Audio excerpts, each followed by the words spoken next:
Hi, this is Dan here. Now, this is a completely unscripted lesson, and I'm going to teach you a little bit what I was just doing there. The idea of just picking up your bass, and I didn't have a clue what I was playing. You could probably tell that. It's not crafted. It's just picking up a bass and improvising. This entire lesson is all about that. It's really about knowing the basics really, really well. And I've got a course that goes through all the foundations. So if you want to support this channel and get really good at bass whilst doing it, click the link. Let's start with what I was doing in the intro.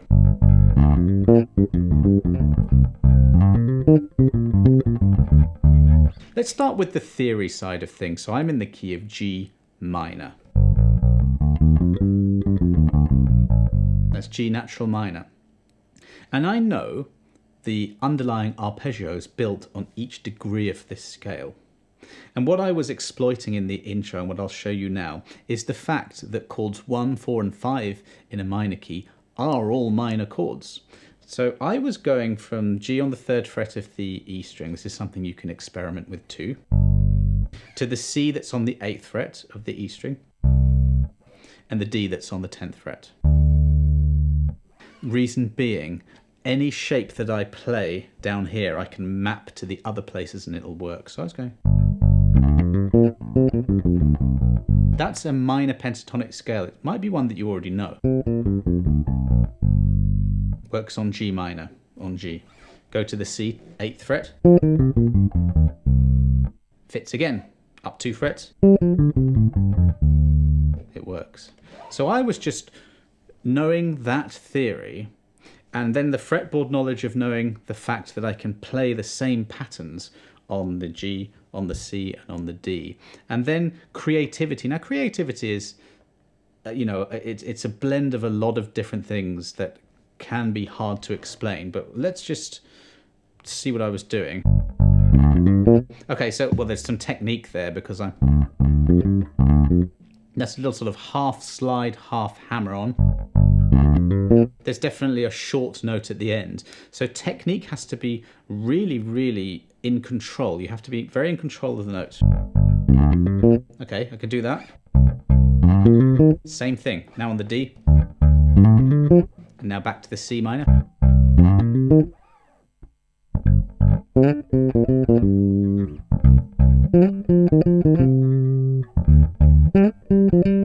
Let me show you that. So I went G, G.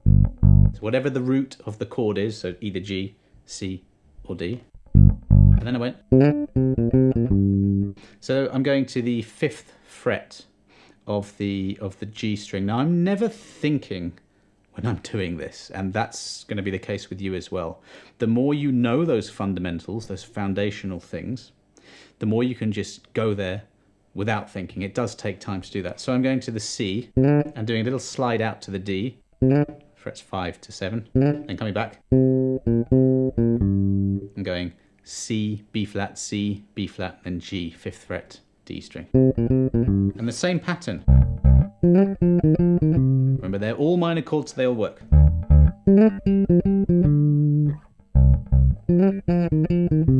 That's vibrato at the end.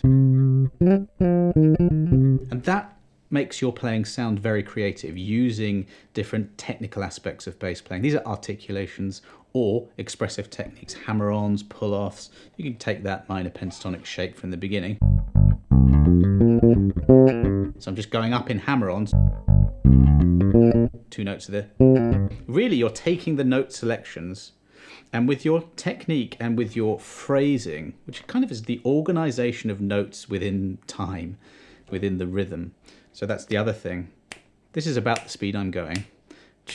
And it's a slightly swung 16th note thing. So that's the feel I'm thinking.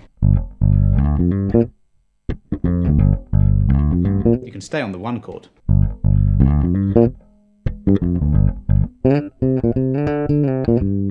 So I've got like I'm changing angles a little bit here. I'm staying on the 1 chord. I've got like a riff bass line. Keeping it roughly the same. And then I'm doing a little fill, and what am I using? G minor pentatonic. Very simple note. Now, if you want to do a little solo or a little fill thing, all I'm doing is just the same 5 notes, because a pentatonic scale is 5 notes. In this case, it's G, B flat, C, D, and F.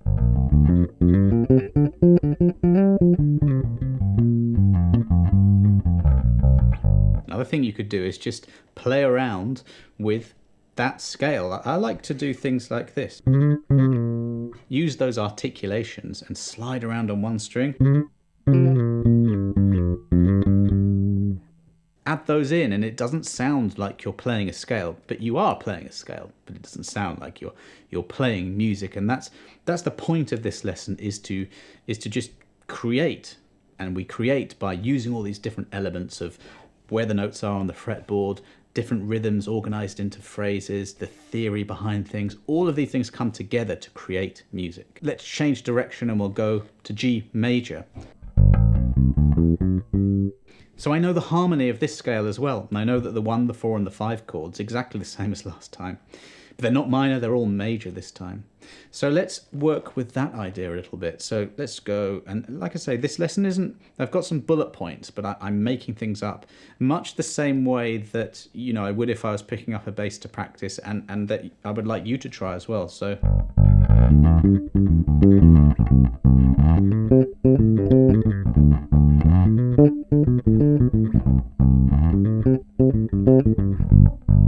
that was a 1, 4, 5, and there, in exactly the same way as I used a minor pentatonic, over these major chords, a major pentatonic will work. So I was going.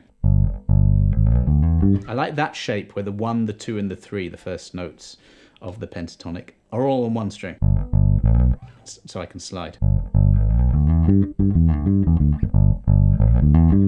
So that's a scale, but I'm making music from it. Then to the C, then let's go to the D. All the same shapes. That's how my foot's tapping, okay? Let's change the feel. I'm doing the same feel as before.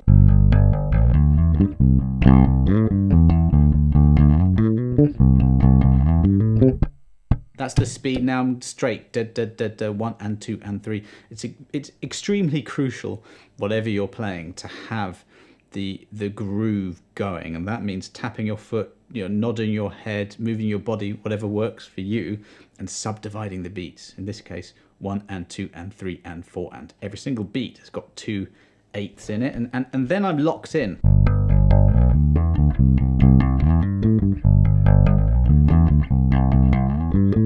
That time I'm just cycling between G and C. So I knew the harmony of the minor scale. I only was demonstrating to you the 3 chords. There are 7 chords in that key and 7 chords in this key. And let's play around with a few more chords. Let's stick to this G major.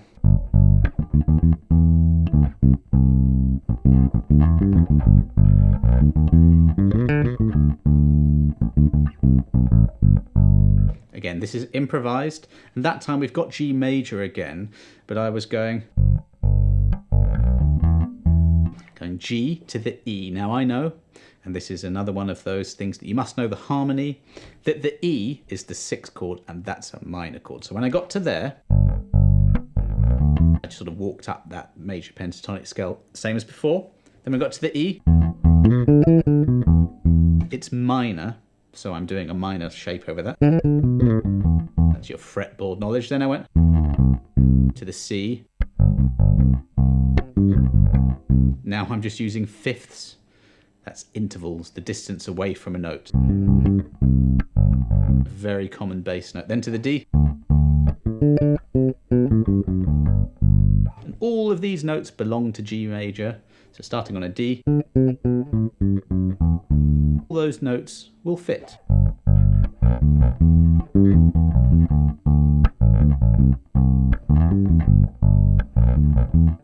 So this is improvising, but it could just as easily be you sitting down and writing a little bass line for your band, or you know, just for yourself to record or to play. You can just as easily be doing that. That was a Motown soul style. You know, let's do something rock.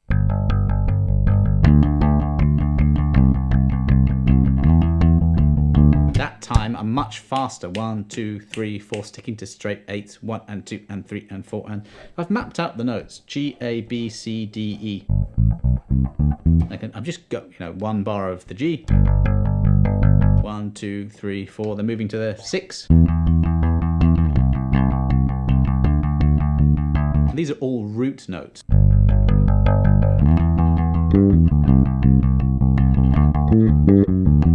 And that time I flesh things out a little bit more, using the third away from the root, and then scale notes.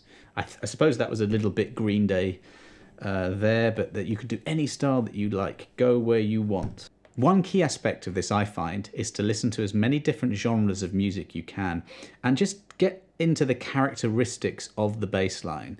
You know, what makes this bass line sound like Motown or soul or rock? And after a little bit of analysis, you will find the answers. So if I do like I wrote a rock book, and so I was very immersed in that style, and especially, you know, John Entwistle. So if I go, I don't know.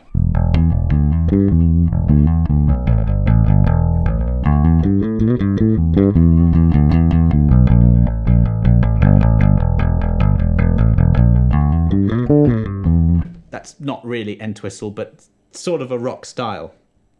All I was doing there, I went to E, very classic rock key.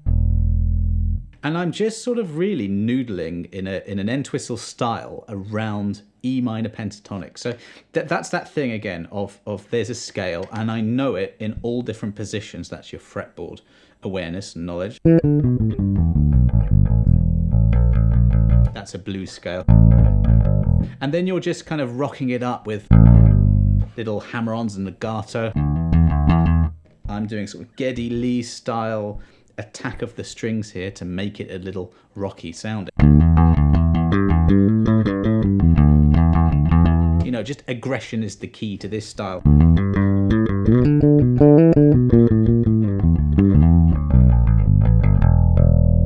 You really don't have to do too much sitting down and working out rock bass lines to figure out that scale happens all the time. Also in 70s funk bass playing as well.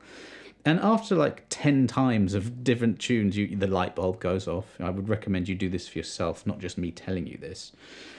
And then you can start to borrow the great bass player's ideas, and it filters through into your voice. You won't sound like any particular player, especially if you take a few influences and feed them into yourself. You know, every day just transcribe different bass lines, and then you can use these ideas to spark your improvisations. Okay, so like the other day, I was listening to a Tame Impala bass line. I don't know what key it's in, but you know, I'm going to make something up around it. But it's the one that goes like this. You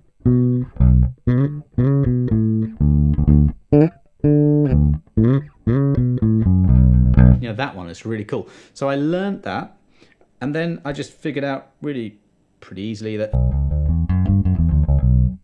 this isn't the key of the original, but I'm starting this on B. And you just quickly play the scale around it, and it's B minor. So it's just B minor to the relative major, which is D. And this is, I love that little line.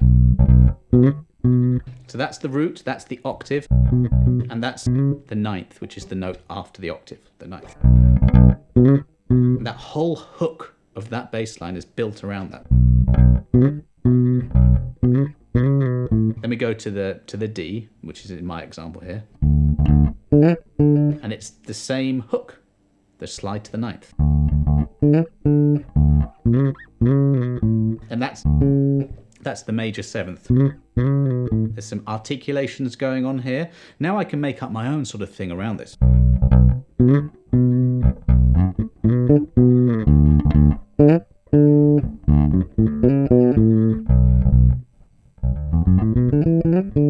That's my secret weapon. That's the thing I use all the time in my career as a bass player. That's the pentatonic, minor pentatonic. Couldn't be simpler.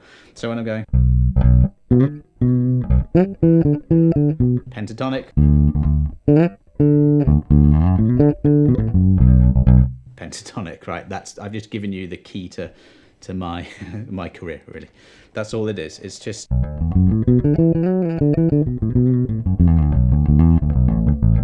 very similar to the end whistle thing I was doing.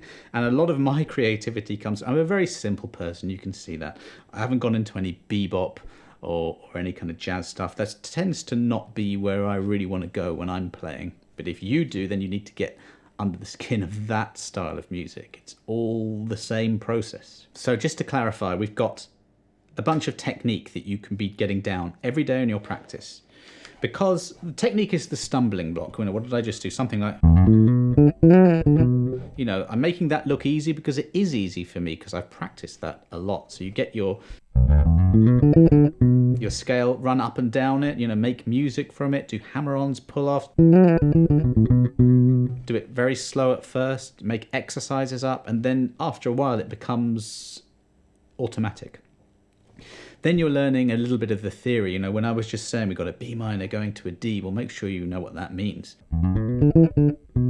Rhythm is a huge part of this. I'm always aware of the beats and the groove and the underlying feel. Always, always.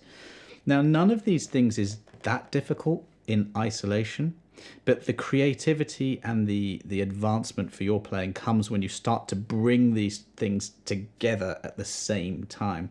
I'm not going to lie to you and say you're going to watch this video and suddenly it's going to happen. It's not.